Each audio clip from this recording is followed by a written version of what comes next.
Welcome back to HNEN. This is Darren coming to you from the Washington Cannabis Summit in Seattle, Washington. I'm sitting here with Jeremy from CBC and Absolute Oils. He's one of the guest panels today. And wow, you got a lot of energy and a lot of information. I was like, I wanted to get up and do jumping jacks in the aisles and stuff with this guy. You got a product out there you were talking about, and you service a lot of patients here. Yeah. And you're an I-502 business for a number of companies. Tell us about a little bit about your involvement with the people who work here in the cannabis industry in Washington. Sure. The CPC was established in 2009 as a cannabinoid therapy R&D firm to develop products for the medical cannabis market. Absolute Oils is our 502 counterpart that we reincorporated in the 502. The medical structure that the CPC operates off of just does not and will not exist in the 502 market. So we did develop two companies, and I'm one of the original 20 members of the CCSE, which is the Coalition for Cannabis Standards and Ethics, facilitator of the WCC.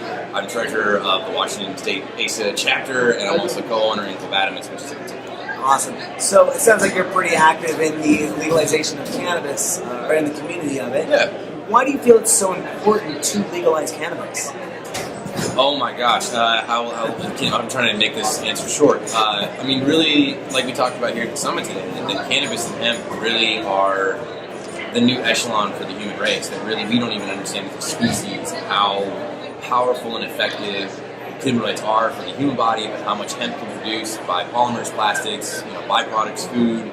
That really, when we talk about revolutionizing the way the human race interacts with the world that we exist in, the way that we interact with each other, the way that we exist as humans, the fact that you can create better quality products that are completely eco-friendly, that are much lower cost, which allows a much larger quality of life for a much larger group of people. It's what the cannabis industry and hemp industry have to offer to the rest of the world, which is why it's Absolutely, and I heard a little bit about your life story in your panel discussion here today, but in a nutshell, how has cannabis played a major role in your life? Cannabis has changed my life. I mean, in essence, the short of it is that I started using cannabis for ADHD and depression in the late 90s, and then when I broke my neck snowboarding, I became addicted to opiates, became suicidal, and really when someone showed me cannabis over the last decade, I had to really get off of 600 milligrams a day of opiates, and really the concept for me, owning 3 businesses, charity organizations, and facilitating everything that we do and working as an activist, I consume 1,000 milligrams a day of content. It's $38,000 a year. I'm one of the most highly functioning people I know, and that really is what you give a person like me access to when you give them the products that they need to, if they're trying to achieve something, which most people really in life are. So that is how, I mean, if I didn't have the cannabinoid products that we make, I would be on, I mean, literally my kidneys were failing, my skin was turning yellow, my brain was shutting down. This is all on doctor-prescribed prescription medication. So it really, cannabis has actually allowed me not only to survive, but allowed me to thrive in spite of the condition I have. That is crippling and debilitating, but when you look at me, you have absolutely no idea. There's a whole bunch of metal, a bunch of vertebrae that make it crippling to get out of bed in the morning and, play with my family. That's a number, correct me if I'm wrong on this number, but I heard you say that you serve 28,000 patients, is that correct? Approximately. I mean, it's hard to get that, but we have about 80 dispensaries from Bellingham. We're covering the entire state, and we go through about 1 million gel caps a year. So statistically, the way the breakdown works is about 1.2 million caps a year. Every 24 seconds, someone in this state takes one of our capsules, and that really is the quantification for what cannabinoid therapy can do for people who are not using it for psychotropic purposes. There's 79 or 80 plus compounds isolated on cannabis already. Only one of those penetrates the blood-brain barrier. The other ones work for a whole host of issues for 200 plus million Americans who take products for palliative therapeutic use every month. And speaking about Americans and the American government as a whole, if there was one message you could send the American government, a short, simple message about cannabis, what would that message be? Sanction.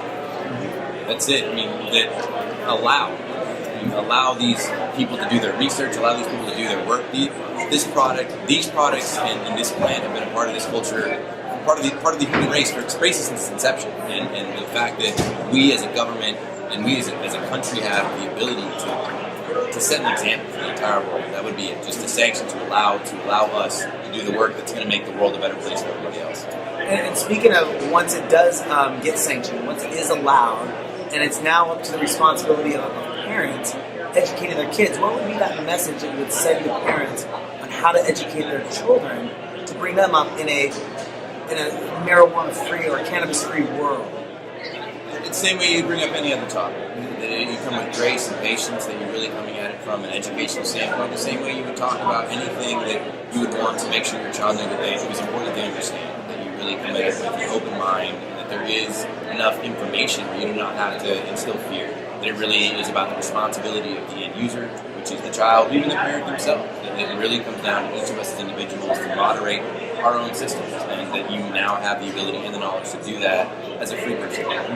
And after taking part in the first ever Washington Cannabis Summit, what would you like to now see moving forward after this initial summit here? And it was an awesome show. I mean, I was blown away with the information that was here. You were great up there, but what would you like to see the takeaway from this one be?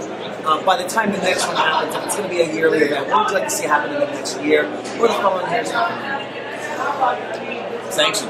It's the same thing that you really, I mean, we're going into the most, potent legislative session Washington State has ever seen around cannabis right now. That you're dealing with raw product that produces a whole host of elements and compounds that can be used for such a diverse amount such a diverse amount of things that the human race have a hard time regulating. We want to pigeonhole things and make it really easy. And the reality is that ethyl alcohol is the only active compound that exists in booze, spirits, beer, wine, and spirits that has the same effect. Where cannabis has 80 plus compounds, we don't know how to regulate for that diverse array of compounds. So sanction and really push legislation forward that allows the human race to research and understand how these plants can actually truly integrate into every facet.